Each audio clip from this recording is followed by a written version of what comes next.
Covering news where you live, this is 5 News.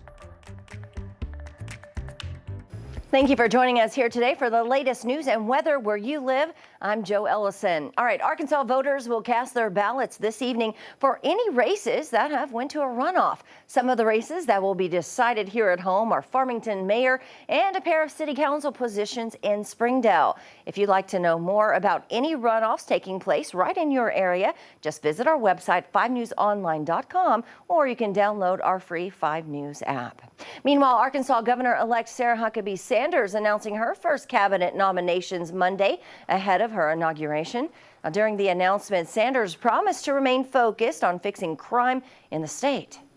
One of the most important responsibilities that we have is protecting the people of Arkansas. That is one of, if not the most important responsibility of the governor, and it's one I take very seriously. Sanders chose Arkansas State Police Captain Mike Hager to be the next public safety commissioner. He will replace Jamie Cook, who is currently secretary, and will also serve as the colonel for Arkansas State Police. Now, Sanders also announcing that she's nominating A.J. Gary to stay on as the director of the Arkansas Department of Emergency Management. All right, before we get to other news, let's get a check of that weather with meteorologist Zach Scott. Zach, it looks like there's some rain on the way. Yeah, it's been cloudy, Joe, dreary the last couple of days already. We've seen some light precipitation scattered around going back into the weekend. We're going to have the chance for some heavier shower activity to build in here over the next couple of days. For your Tuesday, mostly cloudy skies. We've had morning patchy drizzle and mist, some damp conditions, some fog. We'll hold on to a low chance of a spotty sprinkle as we go through the day. Highs going to get into the 60s. That's pretty mild for this time of year, but we already started warm. Temperatures started out in the 50s, pretty much widespread, so we don't have a whole lot of movement to have to get into those 60s. But again, we'll go from the 60s to the 40s, a little bit cooler going into Wednesday morning. Again, a low chance of a sprinkle today. We'll have a slightly better chance for some scattered showers to build in, mainly south of I-40 as we go overnight, and then more scattered shower activity as we go through the day. On Wednesday, we'll be building into Wednesday night. Frontal boundary is going to be at play the next couple of days. We'll have some jet stream energy moving through in the mid to upper levels of the atmosphere as well, and that's all going to come together and give us a chance for, again, off and on scattered showers through the heart of the work week. We'll get a break, it looks like Friday, at least starting by the back end of Thursday. Again, a hit or miss sprinkles possible as we go through the day. As we go overnight into early tomorrow morning, best chance for scattered showers. You see it there, mainly south of I-40, right? Going into Wednesday morning, could get some sprinkles, maybe some drizzle trying to develop in northwestern Arkansas Wednesday morning. Scattered shower activity will be best near and south of the river valley through the first half of the day. As we go through the afternoon and evening hours, scattered showers will increase across northwest Arkansas, and we'll keep scattered showers around Wednesday night. And again, mainly through the first half of the day right now on Thursday. All said and done, we should easily see 1 to 2 inches of rainfall with locally higher amounts over 3 inches possible. Joe? All right, thanks so much, Zach. All right, let's talk about a plane crash in Oklahoma, leaving 3 people dead. This happened last night in northwest Oklahoma City near Yukon. Crews there are using drones to search the surrounding area to make sure there are no more victims. When firefighters arrived, the plane was still on fire, but has since been put out. Crews say that they hope to get a better look Tuesday morning as the sun rises to finish up this investigation.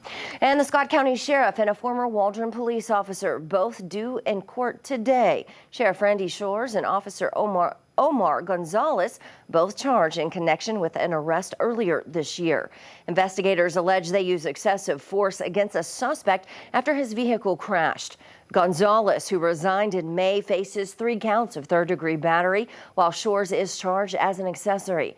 Despite the charges, Shores is still serving as Scott County Sheriff, but still has yet to win re-election. Both he and challenger Clint McPherson failed to get more than half the votes last month. That revote is one of the runoff elections happening today in our area.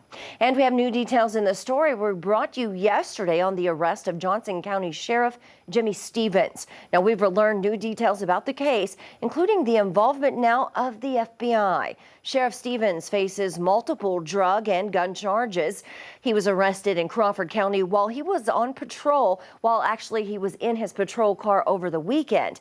Now, this is video of Jimmy Stevens being booked into the Crawford County Jail on Saturday. Now, on Saturday, an FBI special agent reached out to troopers, they say, explaining that they had been watching Stevens in a corruption and narcotics investigation. That agent knew Stevens had just left a home in Crawford County. He says that they had been watching. Troopers eventually pulled Stevens over after searching his car. They say they found oxycodone pills, hydrocodone, small amount of marijuana. Stevens posted a $25,000 bond on Sunday, one day after the arrest. Now, we have yet to hear from him, but we have reached out. Stevens will go in front of a Crawford County circuit judge next Wednesday. And the doctor who allegedly prescribed ivermectin to treat inmates at the Washington County Jail for COVID-19 is reportedly stepping down from that role. According to the Justice of the Peace, Evelyn Rios Stafford, Dr. Rob Karras will leave the position on January 1st. The move comes nearly a year after a lawsuit was filed against the doctor and his use of ivermectin. The drug is FDA approved to treat some parasitic infections, but was at the center of controversy during the pandemic when some doctors went against FDA guidelines and prescribed the drug to COVID-19 patients. The county is reportedly working to find another medical provider to fill that position. Now, this news comes as cases of RSV, the flu, and COVID are increasing, as are concerns about treating bacterial infections in children. The FDA recently added amoxicillin oral powder and antibiotic to that shortage list, citing increased demand. Pharmacists use that powder to make the liquid type of the medication that's easier for kids to take. Dr. Marty Sharkey says it's impacting people right here at home. Nationwide, we are seeing a shortage of amoxicillin, which is an antibiotic that fights bacterial infections. And we are seeing that shortage here locally as well. It's in the state, and then in our local pharmacies are having a hard time getting different formulations of amoxicillin. Now, the FDA says it's working with approved manufacturers to help prevent drug shortages. And finally, an assistant principal in Springdale is being honored statewide. The Arkansas Association of Elementary School Principals named Athey Hunt Elementary School Assistant Principal as the 2022 Assistant Principal of the Year. Now, Principal Patricia Athey was presented with the award at a surprise assembly. According to the district, Athey has served as Hunt's assistant principal since 2018 and has worked to develop the school's multi-tiered systems of support and to expand access to school-based therapy. A big congratulations to Miss Athey. All right, those are some of your top stories on this Tuesday. Make sure to catch us again tomorrow. We'll have more of the latest news and weather. Have a great day.